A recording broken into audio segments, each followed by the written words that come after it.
ৰাইজক সদৌ অসম অপ্ৰাকৃতিক শিক্ষক কৰ্মচাৰী সন্থাৰ তৰফৰ পৰা ভোগালী বিহুৰ শুভেচ্ছা জনাইছোঁ আৰু আমাৰ সমস্যাটো ৰাইজৰ লগত অৱগত কৰিব বিচাৰিছোঁ যে চাওক ৰাইজসকল, যে যেতিয়া চৰকাৰে যেতিয়া মিছা কথাৰ আশ্ৰয় লয় তেতিয়া জনসাধাৰণৰ কি উপকৃত হ'ব?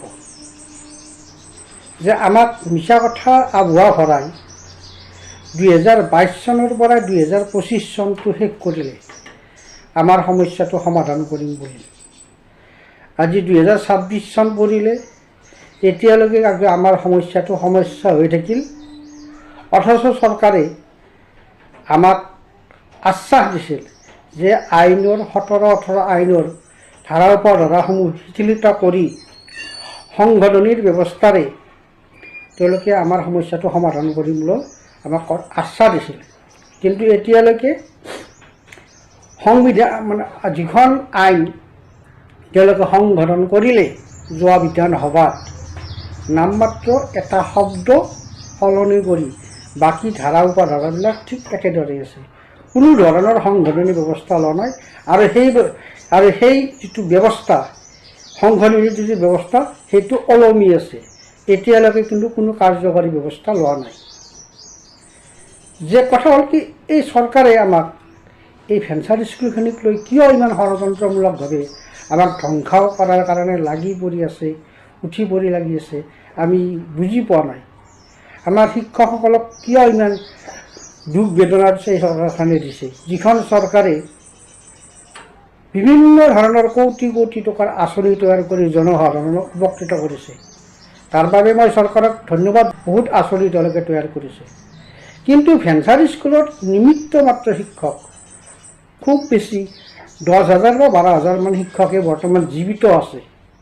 এই শিক্ষকখিনিক ধাৰা উপধাৰা শিথিল কৰি প্ৰাদেশিকৰণ কৰিলে তেওঁলোকৰ ক্ষতিটো ক'ত হয়? ৰাজভঁৰালটো উদাহৰণ নহয়। আমি দেখিছোঁ যে বিভিন্ন ধৰণৰ কাৰ্যসূচীৰ দ্বাৰা চৰকাৰে কোটি কোটি টকা খৰচ কৰি আছে। এই কোটি কোটি টকা যদি খৰচ কৰিব পাৰে, তেতিয়াহ'লে বিদ্যালয় প্ৰাদেশিকৰণৰ যিটো সমস্যা, এই সমস্যাটো কিয় সমাধান কৰিব নোৱাৰে? এতিয়া আমি দেখিছোঁ যে 2026 চনৰ এপ্ৰিল মাহত নতুনকৈ চৰকাৰ গঠন হ'ব, নিৰ্বাচন হ'ব। তাৰ আগত যদি আমাৰ সমস্যাটো সমাধান নকৰে, যদি 10 ফেব্ৰুৱাৰীৰ আগত যদি সমস্যাটো সমাধান নকৰে, তেতিয়াহ'লে আমাৰ মাজৰ পৰা আৰু বহুত শিক্ষক বিনা বেতনে অৱসৰ ল'ব। হয়তো আমাৰ মাজৰ পৰাই আৰু বহুত শিক্ষক আত্মহননৰ দৰে পথ বাছি ল'ব। গতিকে আমি চৰকাৰক অনুৰোধ কৰিব পাৰোঁ, আন্দোলন আৰু কিমান কৰিম? আন্দোলন কৰি আমি ভাগৰি পৰিছোঁ। গতিকে অৱশেষত আমি কিন্তু আন্দোলন নকৰোঁ। আমাৰ যদি প্ৰাপ্য আমি যদি নেপাওঁ, তেতিয়াহ'লে আমি কিন্তু অভিশাপ কাৰ্যসূচী ল'ম। এইটো আমি নিশ্চিন্ত, আমাৰ অন্তৰৰ পৰা এই অভিশাপ কাৰ্যসূচীটো ব্যৰ্থ নাযায়। চৰকাৰ কিন্তু 2026 চনত বিজেপি চৰকাৰেই হ'ব। এইটো কথাও আমি সদৌ অসম অপ্ৰাকৃতিক শিক্ষক কৰ্মচাৰী সন্থাই নিশ্চিত যে 2026 চনত বিজেপি চৰকাৰেই হ'ব। কিন্তু আমাক যি তেওঁলোকে যি অন্যায় কৰিছে, এই অন্যায় যি আমাক ষড়যন্ত্ৰমূলকভাৱে আমাক বঞ্চিত কৰিছে, ইয়াৰ কিন্তু অভিশাপ কিন্তু 26 চনৰ পিছত তেওঁলোকৰ গাত লাগিব। মই আগতেও কৈছোঁ যে আমাক যি ষড়যন্ত্ৰমূলকভাৱে কংগ্ৰেছ চৰকাৰে বঞ্চিত কৰিছিল 2013 চনত, এজিপি চৰকাৰে দিনত চৰকাৰৰ সময়ত যেতিয়া নিবনুৱাসকলক লৈ বিজেপিৰ চুক্তি কৰি হাজাৰ হাজাৰ নিবনুৱাৰ সৃষ্টি কৰিছিল, তাৰ ফল আজি এজিপি পাইছে। আজি এজিপি অসমত শূন্য হৈ আছে, একো নাই, নামমাত্ৰ এজিপি হৈ আছে। আৰু কংগ্ৰেছ চৰকাৰৰ কি হৈছে, এতিয়া শূন্য হৈ আছে, না একো নাই, তেওঁলোকে জিৰ' হৈ গৈছে এই শিক্ষকসকলক কৰা ষড়যন্ত্ৰৰ ফলত। আৰু আমিও এই অভিশাপ দিবলৈ বাধ্য যেন বিজেপি চৰকাৰৰ 26 চনৰ পিছত অসমত শূন্য হৈ